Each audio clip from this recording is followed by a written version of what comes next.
So if you're new to the channel, quick explanation, because you're going to bump into this one really fast.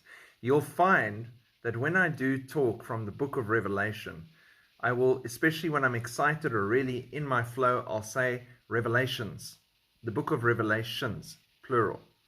I do know and understand from much learning that it is the book of Revelation.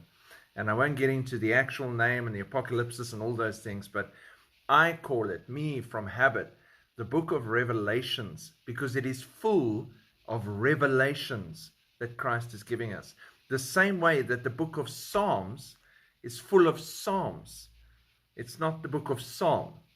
Okay, so we've got that as the book of Psalms. For me, I've got it as the book of Revelations, because it is so full of amazing and incredible revelations about the culmination and completeness of God's divine plan for everything.